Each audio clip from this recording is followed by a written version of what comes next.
I promised to do something with regard to the difficulties that one is likely to meet in the practice of integral yoga.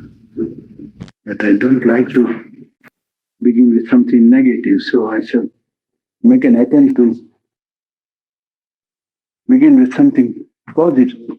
One thing with which we might begin legitimately is that in the practice of integral yoga, the first thing one has to bear in mind is the necessity of singleness of purpose or unification of the will. That is to say, it is not as it were that in the integral yoga we were following a course of studies, so to say. That when we take up the yoga, we just acquire an extra qualification for something. It is not as if it's a degree course or a process in which one acquires information or some additional knowledge.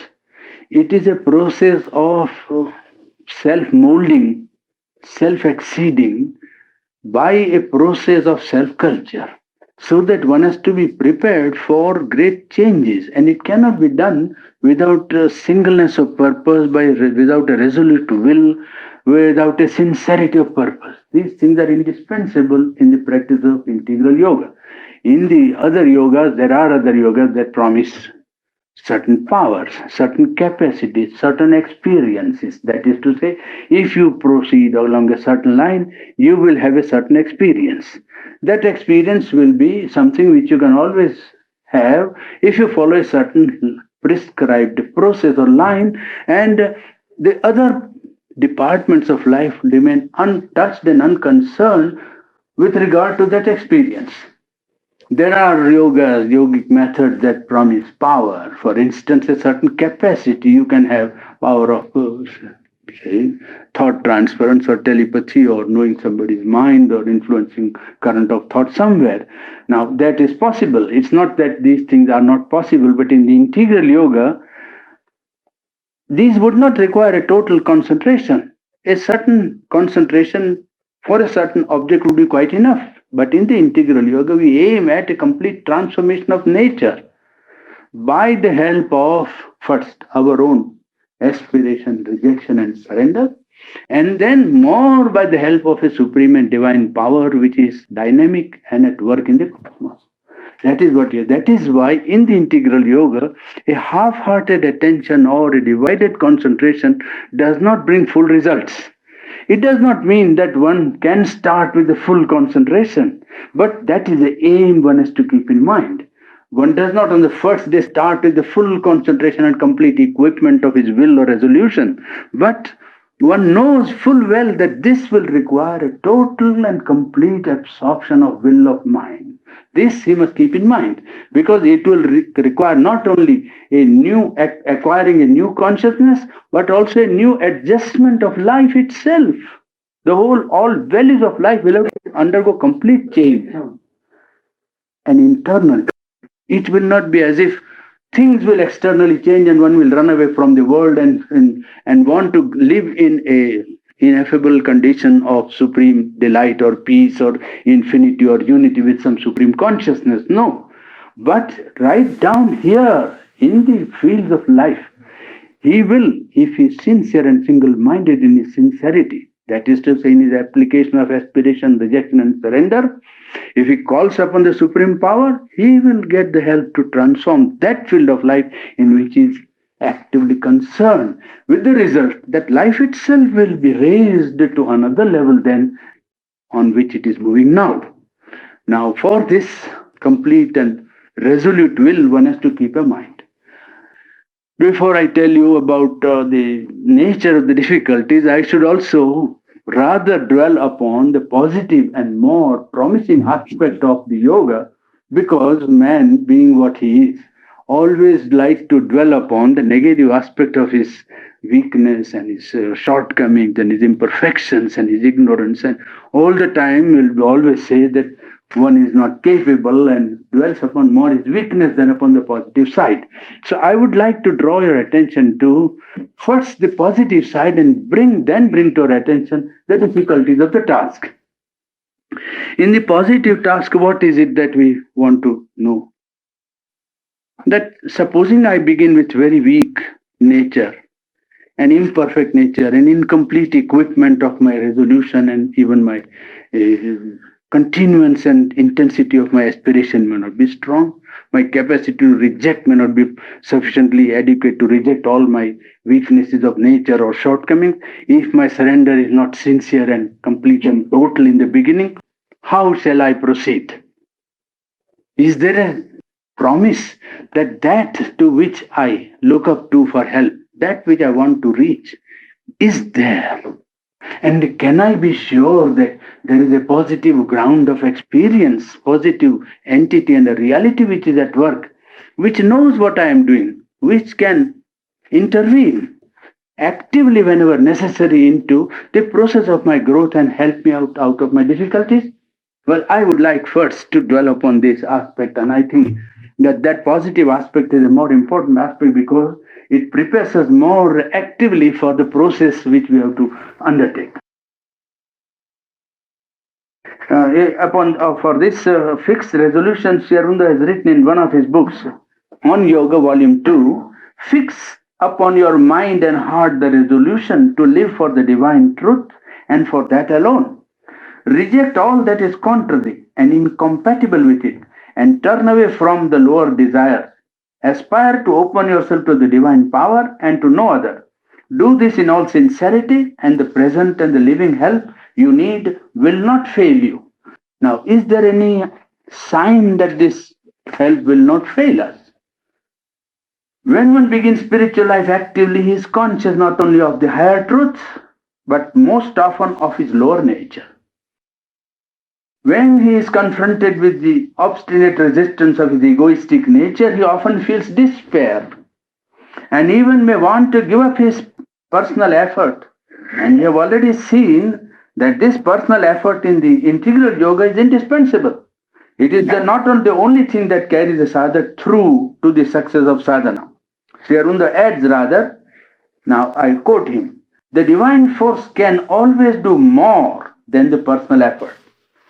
So the one thing is to get quiet and call that force down or back to the front, for it is always there behind and above you. The idea of divine help always available needs faith. For almost all those who begin the spiritual life, the general attitude is that one is struggling in a vacuum or one is fumbling in the darkness, and it is that which prolongs the struggle. Some people even think that the idea of divine help always available to man is rather a theory and a principle, not something dynamic and active. To that, Sri Aurobindo, in one of his letters to a disciple, replies, it is not a theory, but a constant experience and a very tangible when it comes that there is above us, above the consciousness in the physical body, a great supporting extension, as it were, of peace, life, power, joy, that we can become aware of it and bring it down into the physical consciousness, and that at first for a time, afterwards more frequently, and for a longer time, and in the end for good, that can remain and change the whole basis of our daily consciousness. Even before we are aware of it above, we can suddenly feel it coming down and entering into us. This is a quotation from a letter to a disciple explaining, perhaps he got some glimpse, and he was explaining that he must put his faith into this extension of consciousness which is above us, extension which is not felt first as a personality or super personality, but as an extension of a consciousness in which peace, harmony, purity, power, simplicity, harmony are always present, and they can always intervene and descend into one's consciousness. When the movement of nature in oneself is quieted down, then behind the surface of struggle, one may be able to call the divine help. This is always present, says Sri Aurobindo. The divine presence, calm, peace, purity, force, light, joy, and wideness are above. waiting to descend into you. Find this quietude behind, and your mind also will become quieter. And through the quiet mind, you can call down the descent first of purity and peace, then of the divine force. So, having that as the positive background, perhaps we will be a little more optimistic and more ready to undertake the investigation of the difficulties of the sadhana. And with regard to the difficulties also, I would want you to take up a more impersonal attitude. Whenever something arises from the lower nature, the man who attempts spiritual life always feels discouraged that "Oh, this is my difficulty and I am specially disqualified. I am bad. I am weak. I am unfit. I cannot do this. This is impossible." That is how it comes. Now, this is too strongly surcharged personal view of the difficulty. The difficulty in its ultimate nature and essentially is not personal in the sense that it belongs to oneself. It is not a personal possession like a house or like a money purse or like cloth. It is something that is very much in common with the whole universal nature. And for this, we shall have to take the examination of the whole field of life and of the world. How do we feel this imperfection within us? An individual struggling soul for spiritual life always feels it is personal, absolutely individual. It is as it were, it was something, like set up an obstacle to block his way to a supreme truth. And it was intended to stop him personally. Now, this is a very exaggerated view of the difficulty itself.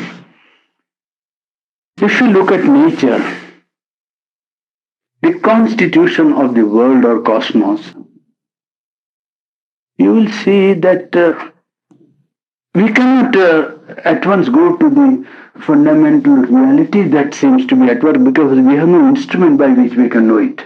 The only way by which we can try to gauge and understand and grasp this cosmos is with our senses and our intellect. Now, turn the gaze of our sense and intellect to the cosmos or to the world around, and what do we find? We find that the world seems to begin, or the whole process of existence, so to say, begins not with something conscious, but something unconscious. The inconscient seems to be the beginning of everything. Inconscience. And in the midst of an all-ruling, all-powerful, all-absorbing inconscience, something first arises. And what arises first is, if your mind and sense only work, we see it as matter. Below matter, we try to put our gaze and try to see what is this matter. We don't see anything below matter. We would say it is inconscience, it is unknown, it is darkness, it is chaos, it is anything but below matter. If we try to penetrate, well, our senses and mind cannot find anything. Even those who penetrate or claim to have penetrated matter by the scientific process, by experiment and intellect, reasoning and mathematics and so on, even they do not know what is matter. They are dealing with matter. They are dealing with material energy. If you ask them what is matter, they would not be able to reply and say this is matter. They say matter, then of course they will say matter is, perhaps they will say an equation, but the equation is in the mind. Matter is all around. Matter is here, we say, here is matter. But you say, what is this table? Then to the scientist, well, it is electrons. Isn't it moving at a speed of light? All electrons moving at such a great speed of light that the solidity of wood is not disturbed, and you can stand upon it without going through. You see, though it is only made of infinite number of small particles electrically charged and moving at such a speed of light, still its solidity is not affected. Now, this is a picture of matter which we say is intellectually perhaps tenable if you want to have a hypothesis of matter. It is a hypothesis of matter, not an understanding or knowledge of matter. It deals with processes of matter, not with matter in itself. It cannot answer what is matter. It answers how matter behaves, how material energy can be utilized, what you can do with matter and processes of energy of matter. In fact, if you ask what is matter, they will say energy. Because matter and energy have become indistinguishable. You see, energy is that in which matter, which manifests itself in matter, and matter is that in which energy manifests. Well, that's all right, but what is energy? Ultimately, the question does remain. If you say matter is energy, what is energy? My point was that matter, when we first look at it, seems organized. But below matter, we don't see anything. From where could it have come? Don't know. To say that it is inert, unconscious, that is all right. But from where? We don't know. So they say, our business scientists would say not to inquire what is matter. We will tell you how matter behaves. It's not the what of the thing, but the how of the thing with which you are concerned. That's what the scientists always now, for the last 25, 30 years, they began to say. 100 years before, they claimed once upon a time to say, we will explain to you this material world. There is no consciousness, there is no spirit, there is no soul, there is no God, there is no consciousness, there is only matter. And we claim that we know and we will know matter and will explain to you what this matter is. After 125 years, they find they cannot explain what is matter. They only now say our purpose is, and our main function is to explain how matter behaves.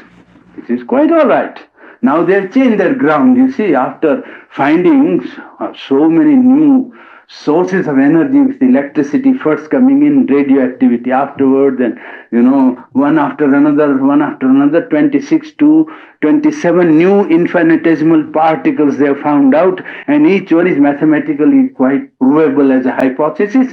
Well, after all, it is all hypothesis, quite good, tenable, necessary for processes of factories, processes of manufacture and experimentation. Nobody denies the validity and utility of these things so far as they go. But to say that this now explains matter is to overstate. That's all that I can say. We don't know what is matter, but below matter we don't know. Matter seems to be organized expression of something below matter. There are elements, 110 or 120, you can manufacture new elements perhaps, and by a combination of the elements, you can create infinite number of compounds, organic and inorganic. And this matter has so many states, solid, liquid and gaseous, and then subtler states which extend from this earth to some million light years space, you see, or practically infinite, because otherwise we cannot see. To see and to penetrate with a ray of light means there must be a medium, so that a subtle state of matter extends from this tiny earth to most distant, interstellar space and galactical, constitutions which are not yet seen by man, even through the telescope, the highest that we have in America. That is matter. And we find it has its own powers, qualities. It is not as it were, people say matter is inert. Yes, matter is apparently unconscious, but matter has qualities and powers. Matter cannot be dealt with cavalierly as you like. For instance, you cannot say that I will create water out of sulfur and iron. This is not possible. Though matter is inert, matter has no consciousness, we say. That is true. Apparently, it has no consciousness. It can't say, it can't be conscious like an animal or man. But it has qualities which almost shows that it has some inherent knowledge present within its very constitution, which makes it behave only in a particular way, qualitatively and quantitatively. You cannot dictate to matter what you like. You follow rather the processes of matter in order to master it. You follow matter rather not dictate to matter. You cannot. You cannot create water out of whatever elements you like. You must take hydrogen and oxygen. Then only you will succeed in producing water, otherwise not. So that matter, though apparently inconscient, holds within itself some sort of a decisive will or decisive knowledge which makes it behave only in a particular way, qualitatively and quantitatively. It has its powers, as I told you. If you want to increase matter, you have to add. You have to add matter. If you want to destroy matter, you cannot do it because it will change its state, but matter cannot be destroyed. It is something like an immortal spirit, you see, in a very concrete form. You cannot destroy matter. You can change the form, transform from one to another. Water can become steam, and steam can again become ice, and ice can again become water, and then be steam. We cannot destroy it. But after some millions of years, you find that life has come into existence. And life is based on matter. Life thrives on matter, lives on matter, assimilates matter.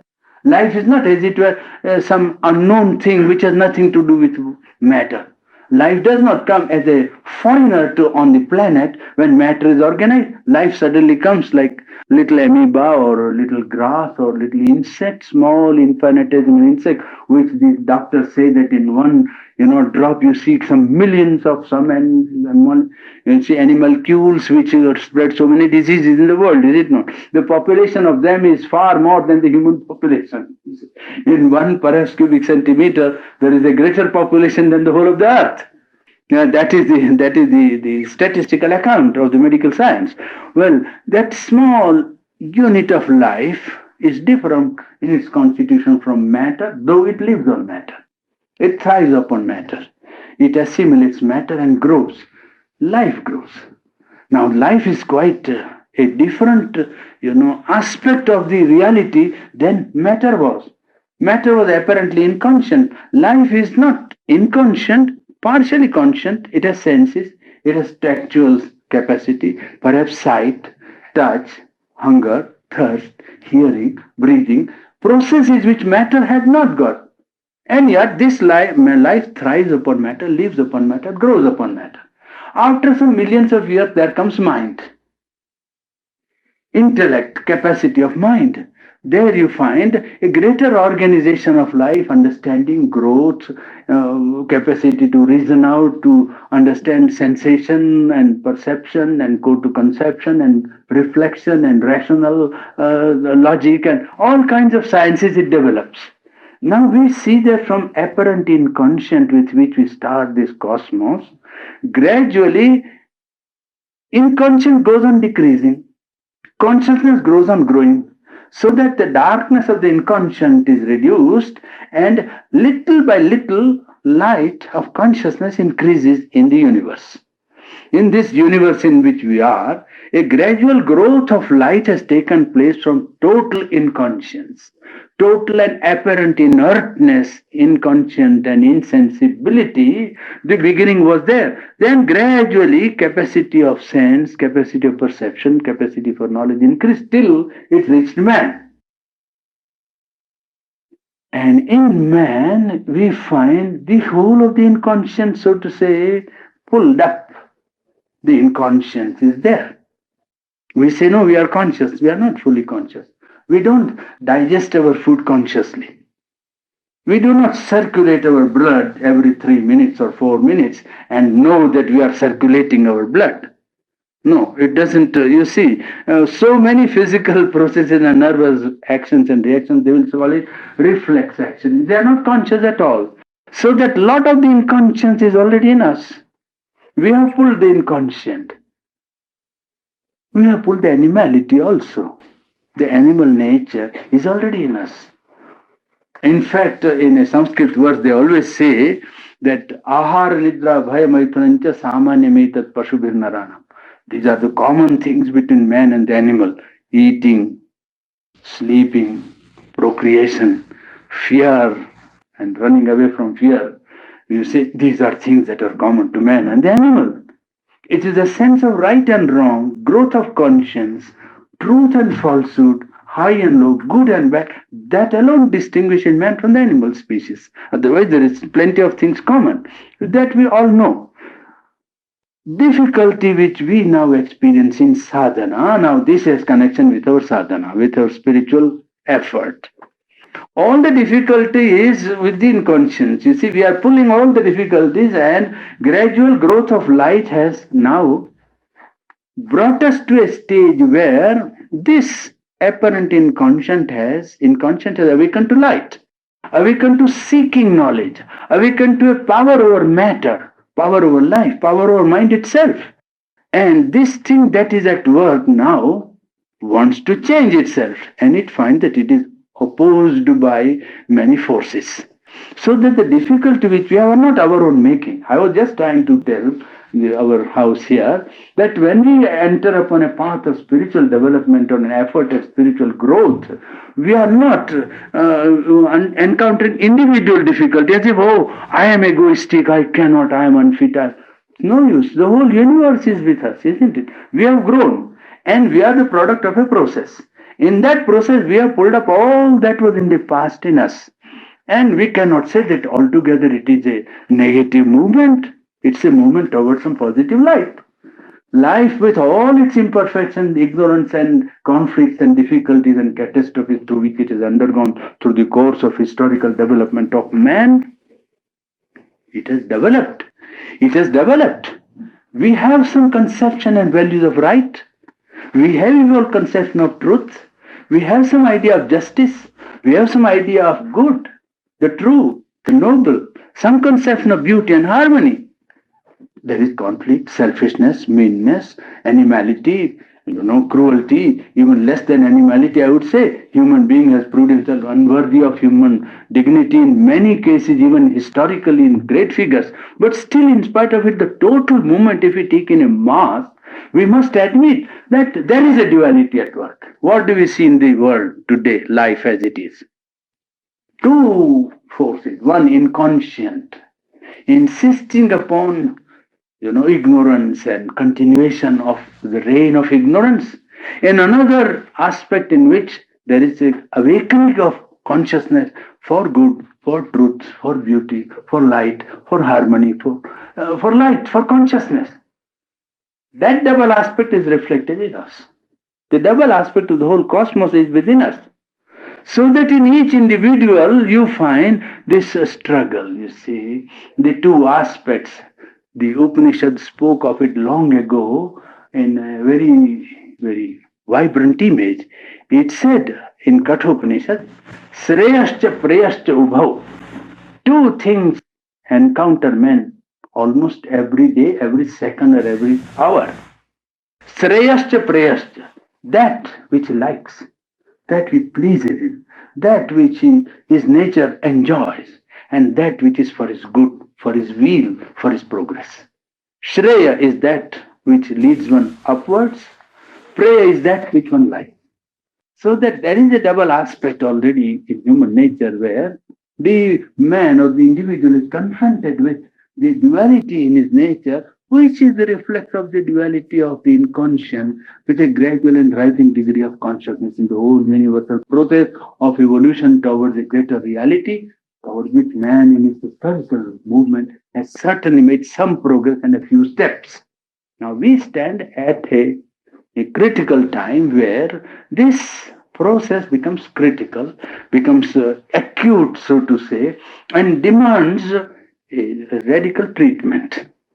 In yogic literature in India, they analyze this whole cosmic nature, including inconscience and animality and man and vegetable kingdom, into three great classes. They divided the whole movement of universal nature in three classes. They called it Sattva, Rajas and Tamas. Tamas is inertia,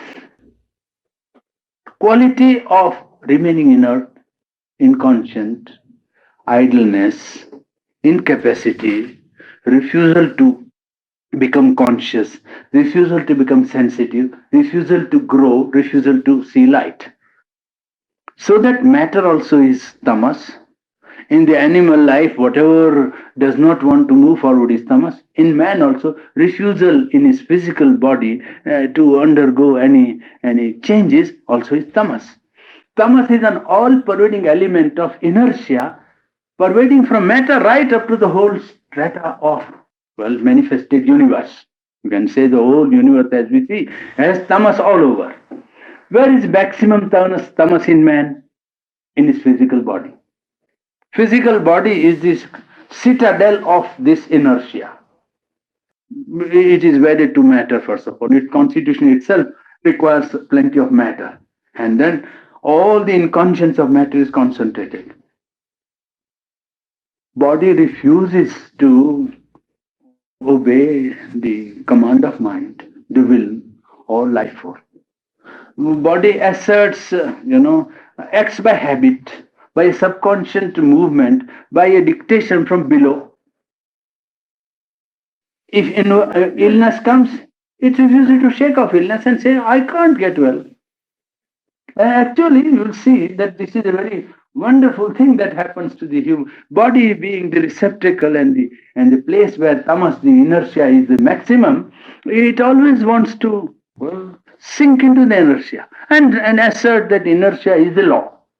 No change.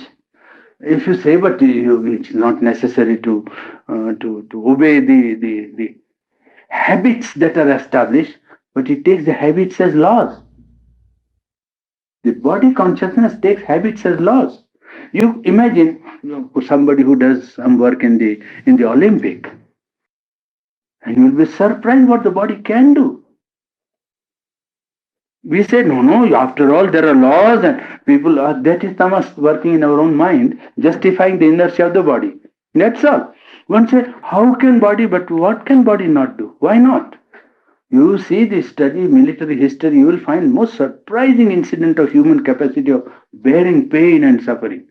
There is a case of a soldier in Napoleon's army when the Battle of Moscow was fought, Russian expedition. While retreating in the ice, a soldier's foot was, he had lost his leg. And he walked with that amputated leg, cut off leg, for miles and joined his camp. The recorded cases, the staggering cases of human capacity of the body only. Yes, body that accepts the command of the mind, certainly. To what extent body can? You can go to Mount Everest and still be alive. You see, it is tremendous. But if you tell an ordinary man, even an intelligent man, he will know what I'm talking. It's all. That is inertia asserting itself even through the mind. It is not only body is inert, but mind goes to the extent of justifying the inertia of the body. What we call laws today are only long established habits. If these were the unchangeable laws, there will be no hope for mankind.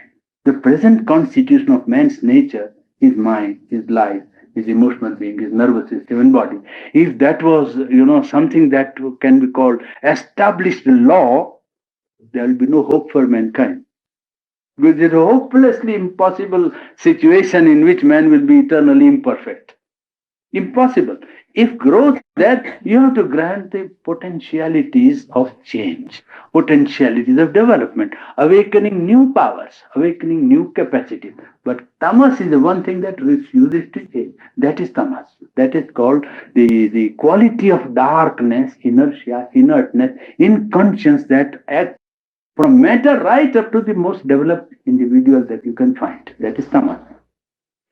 Rajas is the quality of action, power, force, expansion, enjoyment, desire, victory, will to live, will to conquer, will to expand, will to enjoy. That is Rajas. It is that which is a central pivot of universal evolution because it is a drive and it has a great capacity to overcome tamas, crush tamas under its feet, and even overcome mind and do just what it likes. It's a great power at work. And they in the old Upanishad and even in some of the religions, they always said life is something wonderful. Life is something that is a pivot of cosmic manifestation. It is a central pole, the navel force, round which the whole wheel of cosmos is revolving. In one sense, it is true that vital is the greatest power. Vital can refuse to change and remain, ignorant and wedded to its own impulses and movements that are there. And if it submits, it can bring the reign and the reign of the divine in life and change the whole structure of life. That is a great power that is, given to this rajas, the principle of dynamics, movement, action, force. This rajas changes matter into movement and awakens energy in matter. When it goes into the nervous system and the vital body of man, it creates impulses, tremendous powers, irresistible universal impulses.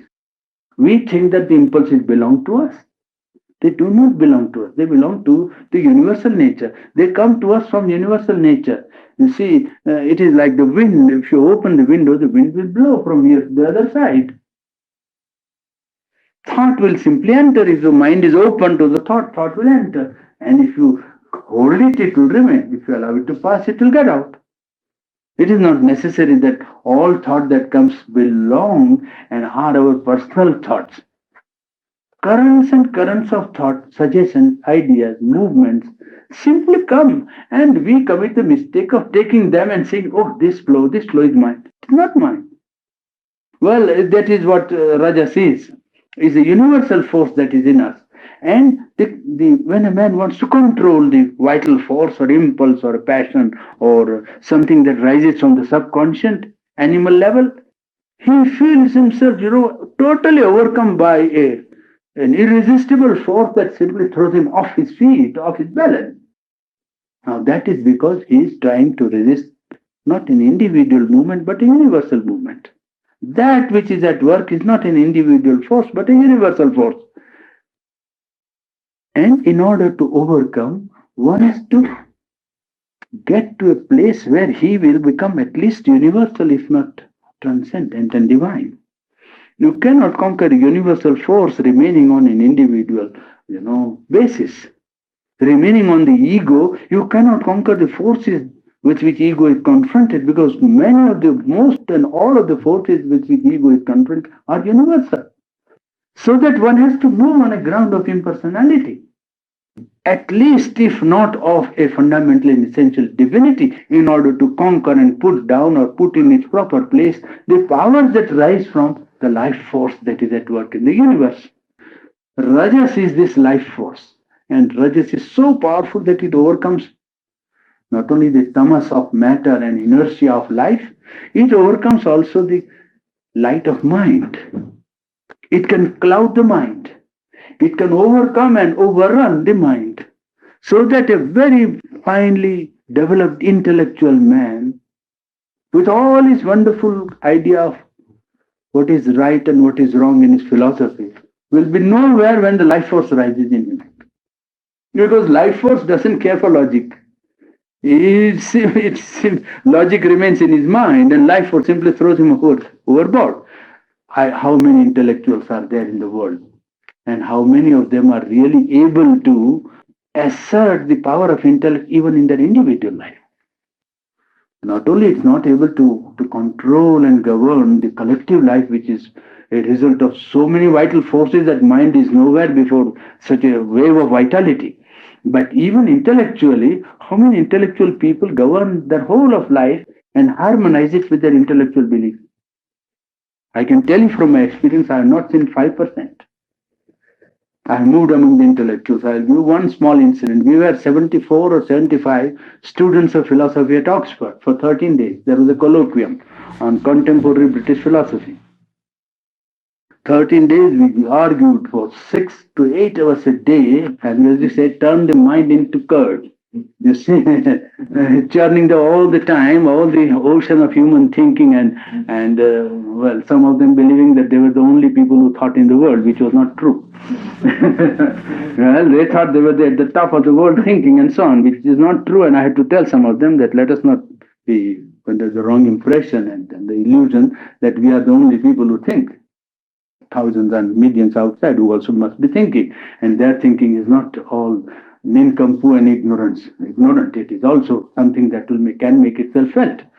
But after 12 days of all this, tremendous talk about logical positivism and reconstruction and mathematical logic and existentialism and all sorts of ideas which are there in the air, on the 13th day there was a rag, you see, and then you could see what their philosophy had taught them. That's all that I can say. But you could see very well what their philosophy had taught them. That's how far philosophy thought had influenced their whole being. I mean, unless and until you integrate and the thing becomes living, well, it's a good thing to think, to write, to understand, to comprehend, to logicize, to compare, contrast, have judgment, no objection to all that. But if you want to make an impression on life, then the whole of life must go by some integration. You see, you cannot have this sort of divided thing and have something real. Well, that is what I was just trying to make out. That sattva is the power of light given to mind. Its power is balance, light, and harmony. What mind does is to know. And by knowledge, try to keep its balance. And if it succeeds in controlling life and vice, rajas and tamas, it will try to establish a harmony in life. The business of intellect is really to do that. Inertia, dynamics, harmony, and knowledge. These three are the great, qualities of the universal energy that is at work. Human being also is subject to sattva, rajas, and tamas. In each human individual, these are not separately available anywhere in the world. Those who first saw this truth told that you will never find only tamas. You will find always tamas with some rajas and some sattva. You will never find dynamics alone. There will be some knowledge in it, some inertia in it. You will never find light of mind alone. You will always find tamas and rajas also there in the mind. All these are so inextricably mixed that you cannot find one quality separated anywhere in the universe. So we are a mixture of this double strain from inconscious to a greater degree of rise. And a mixture of these three qualities of inertia, dynamics, and effort at knowledge, harmony, and balance. Of that our difficulties are made. So in each individual, there is not one, we say he is one man or one individual. But it's a way of only rough way of stating. It is like saying the sky and the earth meet there. But scientifically it is not true. In the same sense, we say here is an individual. There is not one individual, there are 4, 5, 10, 20 easily. Because you see, there is a multiple personality. Naturally, because that which is wedded to this lower rung of the inconscient from which we have risen, and that which has seen the possibility of light. Even in nature, apart from the divine essential being that is in each, even the nature has perceived the possibility of good, the true, the beautiful, noble, something for which you can sacrifice, of love, of beauty, of justice, of equality, of any number of ideals and ethical principles and ethical motives. We have seen that. And that makes itself a dual aspect in life. Man is divided. Aspect which draws him up and aspect which pulls him down. Our difficulties are made of this double personality, and in each personality perhaps a double strain. Mind drawn to life, mind drawn to truth. Life drawn to a higher life, life drawn to animal life. Body drawn to a perfection, drawn to inconscience of matter. So that on each level of our being, there is a double strain and a multiple personality work. This makes the whole task very complex. But there is no cause for despair. That is the sum total of the explanation is that it is not individual. It is due to a universal process that is at work, and in that process, this complex movement in individual is an indispensable condition. Therefore, one must take it with a quiet mind, with a sort of a detached view. What is the remedy out of it? Out of this main difficulties which I described, there are two main processes by which one can meet this difficulty in general, apart from individual cases in which each individual has to resort to an individual process. Two processes by which one can overcome this. One is detachment, of which I already spoke once and one evening. A separation of our part of being from the movement of nature, a detachment within our own self which sees our own movement of mind, of emotion, of life, of body, idea, thought, emotion, suggestion, our doings, our speaking, whatever we do, a part of us watches it as if it was somebody else's move. A self separation and a detachment, an impersonality, a witness self, a seer, a monitor, so to say, who separates himself and looks at what is happening within oneself. This free ground is the beginning of liberation, beginning of freedom. Free ground where one can see oneself as others see us. You see, that is what one poet has said, is it not? Give us the gift of seeing ourselves as others see us. Well, this is a gift that if one can succeed in detaching himself from what he's thinking, what he's feeling, what he's doing, what desires he's submitting himself to, well, he would be able to, well, attain a ground of freedom of consciousness, which would be the beginning of freedom of self. That is a process which is at work.